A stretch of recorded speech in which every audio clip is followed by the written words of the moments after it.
What up, homies? We're taking a random trip to Anza Borrego to meet up with a lab mate and friend. Should be a good time.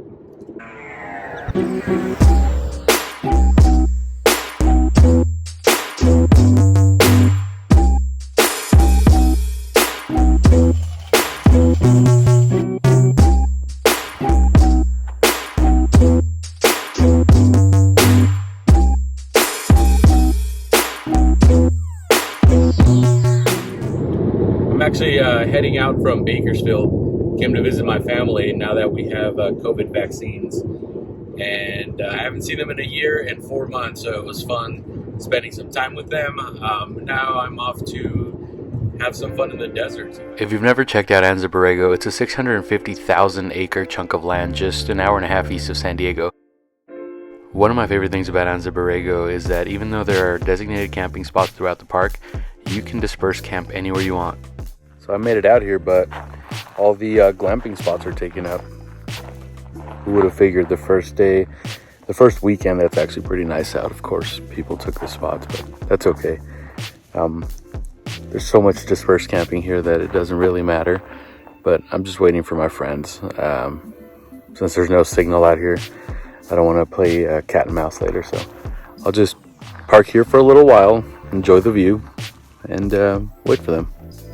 Just under an hour later, my friends were able to catch up to me right outside of Bow Willow Campground on Sweeney Pass Road. We decided to head down Indian Gorge Road.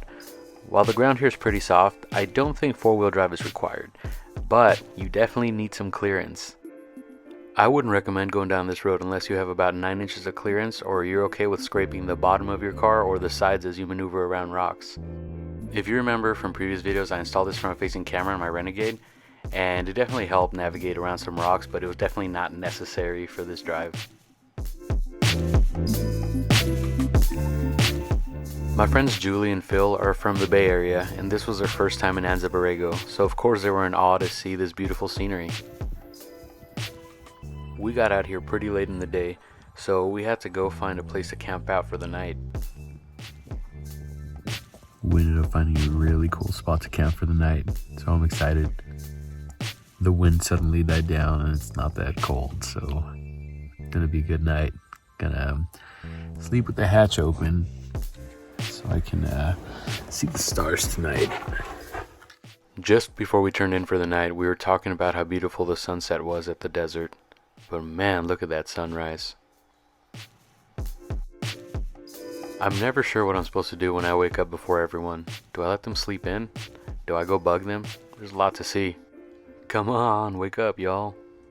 I guess I'll have breakfast. Avocado toast and black coffee. I'm a good millennial. After filling our bellies, we decided to go on the Sombrero Peak hike, which is right next to our campsite.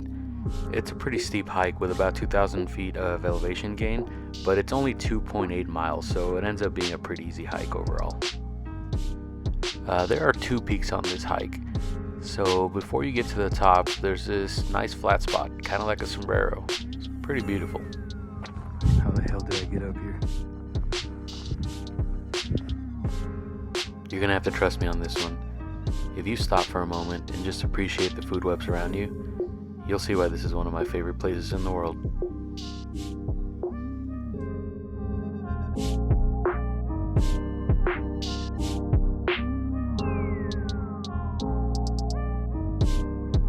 Try to keep your hands to yourself. Everything here is spiky. We were up there, and now we're down here. How you guys feeling? Alright, that was a fun hike, but maybe it's time to get out of the sun for a little bit. We got the makeshift canopy, but it's doing the trick. If you stick around for the night and get yourself a campfire, you'll probably have some company. There are kangaroo rats and pocket mice throughout the park, and if you're lucky, they'll come visit you. And try not to bother wildlife, but don't worry, Phil literally has a PhD in this stuff. Alright, this was a dope weekend, but it's time to get out of here.